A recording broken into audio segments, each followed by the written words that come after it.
Kehidupan hanya sebatas tarikan nafas. Namun, apakah hidup hanya semata-mata bernafas? Saat hidup, manusia tak dapat berhenti bernafas. Dalam proses tarikan dan embusan nafas, jika semuanya dapat berjalan dengan lancar, kehidupan kita termasuk sehat. Saat kondisi kita sehat, sudahkah kita memanfaatkannya? Jika memiliki tubuh yang sehat, tetapi tanpa pikiran yang sehat, semakin lama kita hidup, semakin banyak pula karma buruk yang kita ciptakan. Lihatlah berbagai mata pencaharian di dalam masyarakat kita. Banyak orang yang mencelakai makhluk hidup lain hanya demi bertahan hidup. Saya sungguh tidak tega melihatnya. Bagaimana seharusnya kita menjalani kehidupan? Alangkah baiknya jika kita dapat hidup berdampingan dan selaras dengan alam. Lihatlah, di alam ini ada begitu banyak makhluk hidup. Kelihatannya sangat menarik. Banyak pula gunung, perairan, dan pepohonan yang sangat indah. Kita juga bisa melihat rusa yang berjalan-jalan, lembu yang sedang memakan rumput, hewan-hewan kecil yang berjalan di rerumputan, bahkan serangga yang merayap di dedaunan. Lihatlah, semua ini menambah keindahan dunia. Jadi, jika manusia dapat hidup berdampingan dengan semua makhluk, dunia ini akan menjadi tanah suci.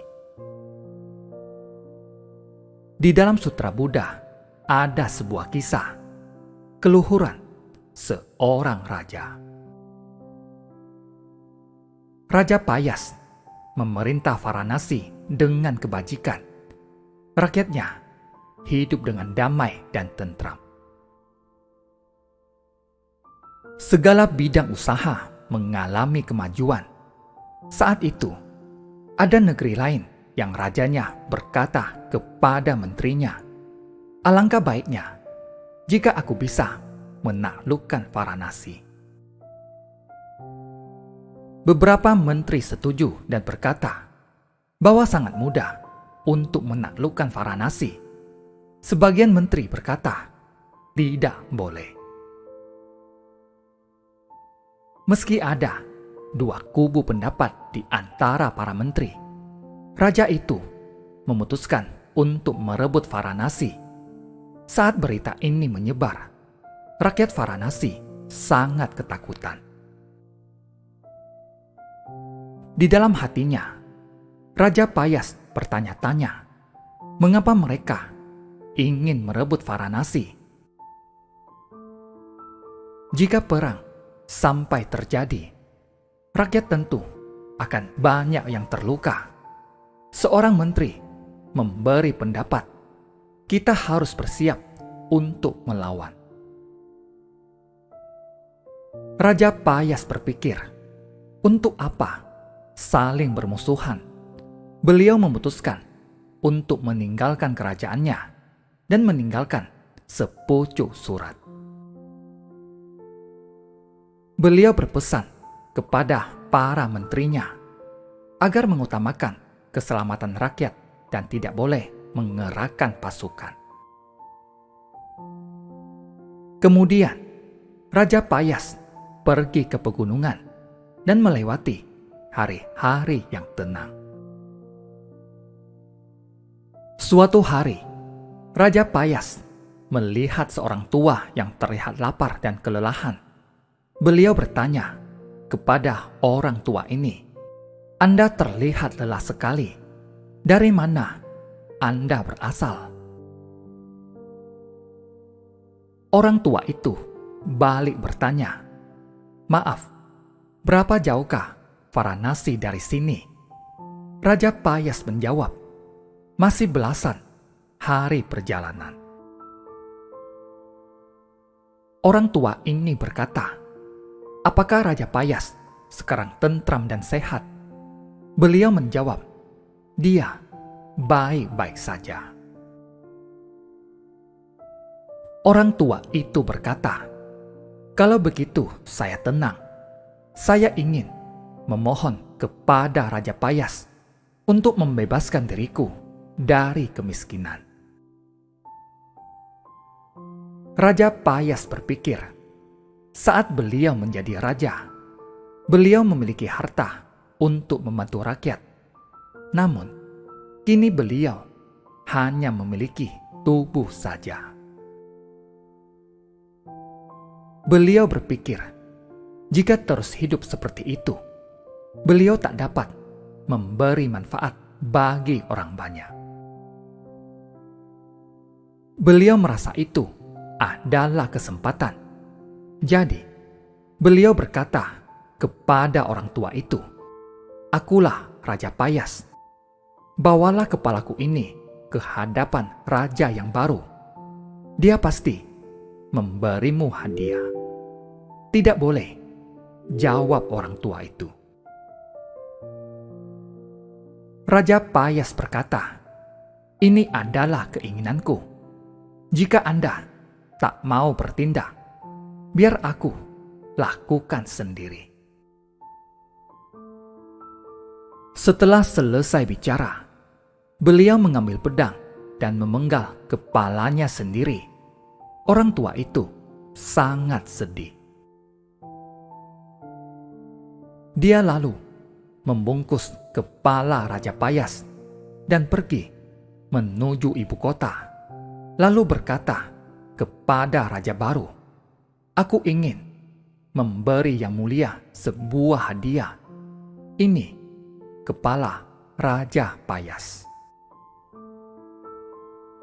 Begitu bungkusan itu dibuka, para pejabat dan menteri di sana menangis sedih. Seluruh rakyat berkumpul di istana untuk turut berkabung. Raja baru ini melihat Raja Payas sungguh telah mendapatkan hati rakyat.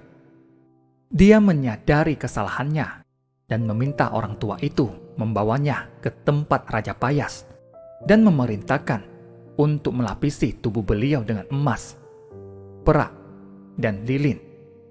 Lalu membawanya kembali ke istana dan menempatkannya di singgasana. Saat putra mahkota Raja Payas tumbuh dewasa, dia menggantikan ayahnya untuk bertata. Setelah menceritakan kisah ini, Buddha berkata, "Ketahuilah bahwa pada kehidupan lampau, aku terus-menerus kembali ke dunia ini untuk melatih diri dan memanfaatkan nyawaku untuk memberi manfaat bagi semua makhluk. Dengan kehidupanku, aku membimbing semua makhluk. Inilah salah satu kisah kehidupan lampauku." Jadi, dalam setiap fase kehidupan kita, bagaimanakah kita menjalaninya agar kehidupan kita benar-benar bermakna dan sungguh-sungguh bernilai? Dari Sutra Buddha, kita dapat mempelajari berbagai nilai kehidupan. Jadi, melihat manusia saling bertikai dan menyerang, saya sungguh merasa prihatin. Para makhluk suci dan Buddha memperlakukan dunia ini dengan penuh cinta kasih. Jika setiap orang memiliki cinta kasih, kita akan menyadari bahwa kita hidup dalam satu kesatuan. Seperti Raja Payas tadi, beliau berkata bahwa rakyat kedua negara seharusnya dapat hidup berdampingan. Mengapa harus saling bertikai dan berperang? Berapa banyak yang ingin dikuasai oleh satu orang. Setiap orang hanya memiliki satu mulut. Yang dapat kita makan juga terbatas. Setiap orang juga hanya memiliki satu tubuh. Berapa banyak pakaian yang dapat kita kenakan dalam satu waktu? Seberapa luas lingkungan hidup yang kita butuhkan? Mengapa manusia harus berebut? Jadi, dalam kehidupan ini, jika kita dapat melihat jelas nilai dan makna kehidupan, tiada yang perlu kita perebutkan.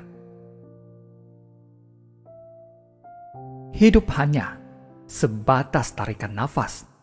Jadi, kita harus menggenggam waktu saat kita masih hidup dan menggunakannya untuk hal-hal yang bermanfaat. Terima kasih. Semoga bermanfaat.